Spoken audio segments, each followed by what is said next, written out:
नमस्कार, आप देख रहे हैं क्राइम 24 आवर्स और मैं हूं आपके साथ ज्योति कनौजिया। आजादी के बाद लार फतेहनगर वार्ड कभी भी नहीं हुआ पिछड़ा या अनुसूचित। लार नगर पंचायत अध्यक्ष पद की सीट भी आज तक नहीं हुई अनुसूचित।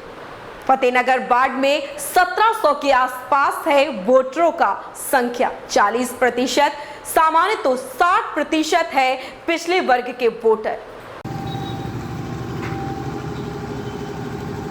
सलेमपुर विधानसभा क्षेत्र का लार नगर पंचायत, यहाँ का ये फतेहनगर वार्ड है।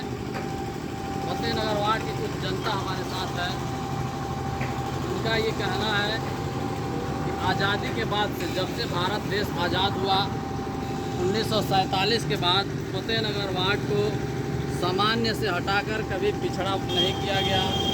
यहाँ की सभासद की सीट कभी अनुसूचित नहीं हुई, हमेशा अनारक्षित रही, यानी हमेशा सामान्य रही। ये लोग, हालांकि यहाँ की आबादी, वोटरों की आबादी लगभग 1700 है, जिसमें 60% ओबीसी वर्ग के वोटर हैं और 40% सामान्य वर्ग के वोटर हैं।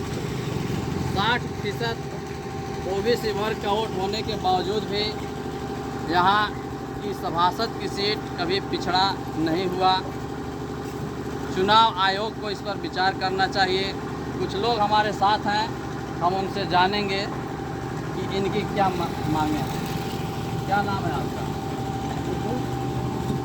क्या बात है कि वह वार्ड में आप क्या लेके यहाँ खड़े हैं? टाउन एरिया बना है, लार टाउन एरिया बना है, सबसे इसमें हुआ ही नहीं। आप ओबीसी से हैं कि ओबीसी से? हमारे साथ आपका नाम सर? मेरा नाम आजम लारी है जी। मैं आपको बता दूं कि ये हमारा देश आज़ादी का अमृत महोत्सव मना रहा है, मगर बड़ी अफसोस की बात है कि फतेहनगर वार्ड आज भी गुलामी की जंजीरों में जकड़ा हुआ है। जबकि तो सामान्य है और पिछड़ा नहीं हुआ, तो इसमें गुलामी की जंजीर कहाँ से आ रही है? आपको श्रीमान जी मैं बता देना चाहता हूँ, गुलामी इसलिए है कि आज़ादी से लेकर आज तक 70 साल बीत गए, मगर आज तक ना तो ये पिछड़ा हुआ ना अनुसूचित हुआ।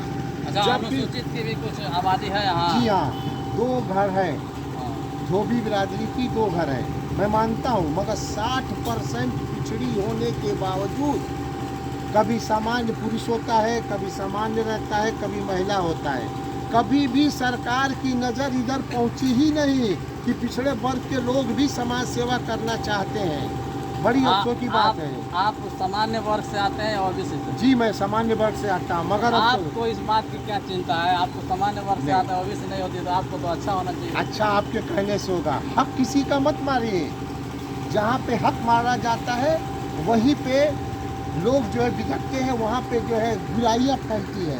हक मत मारिए, जिसका हक है उसे दीजिए, अगर समाज को सही रूप से चलाना चाहते हैं तो। यहाँ की सीट कभी ओबीसी नहीं हुई, पिछड़ा नहीं हुआ, हमेशा सामान्य रहा। जनता यही चाहती है कि इस बार यहाँ की सीट सामान्य न हो, पिछड़ा में आए। और अगर लार नगर पंचायत की बात करें तो यहाँ भी अध्यक्ष पद का सीट कभी अनुसूचित नहीं हुआ, उसके बारे में क्या कहें? भाई ये तो सरकार की नीतियों का ख्याल है।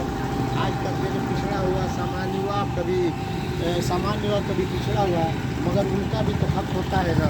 अनुसूचित लार नगर पंचायत की जो एरिया है, जहाँ तक उसमें अनुसूचित वर्ग के लोग निवास करते हैं कि नहीं? लगभग 20% लोग हैं। फिर अनुसूचित के लिए आप लोग मांग क्यों नहीं करते? कई बार हमारे कमलेश धनकर ने कई बार आवाज़ उठाया। हो सकता है चुनाव आयोग के सामने कोई नियम हो जिसकी वजह से उसको नहीं करते हैं। अच्छा, ये तो सरकार की नीति है ना, उसमें क्या कर सकते हैं। लार नगर पंचायत अध्यक्ष पद की सीट की बात करें तो वो भी कभी सामान्य कभी पिछड़ा होता रहा है, आज तक अनुसूचित नहीं हुआ।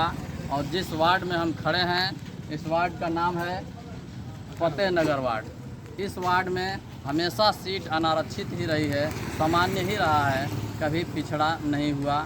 लोगों की चुनाव आयोग से यही मांग है कि उसे इस पर विचार करना चाहिए और यहाँ की आबादी को देखते हुए ये निर्णय लेना चाहिए कि सीट कौन सी होनी चाहिए। धन्यवाद। इस खबर में बस इतना ही। बने रहे क्राइम 24 आवर्स के साथ।